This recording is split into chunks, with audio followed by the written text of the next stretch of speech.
His missionary co-workers,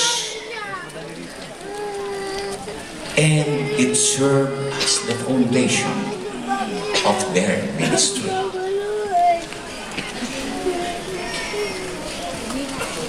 Tingnan natin ang pundasyon ng Yemelith.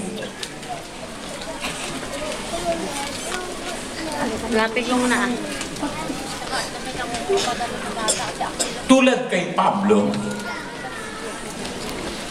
sa ganoong mensahe din itinatag ang Yemelith ng ating mga ninuno.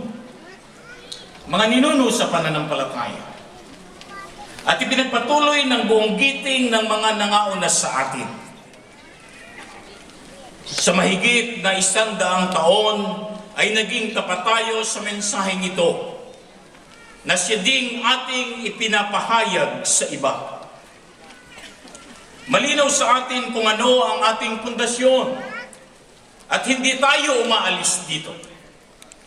Ganun pa man, tulad ng paalala ni Apostol Pablo, kailangang maging maingat sa pagbabalangkas sa pundasyong ito. At tingnan natin ang paghahalimbawa ni Pablo.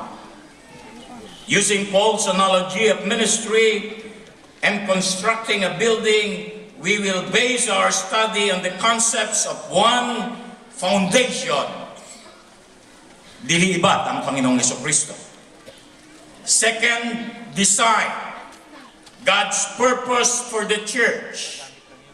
And third, structure, which is the quality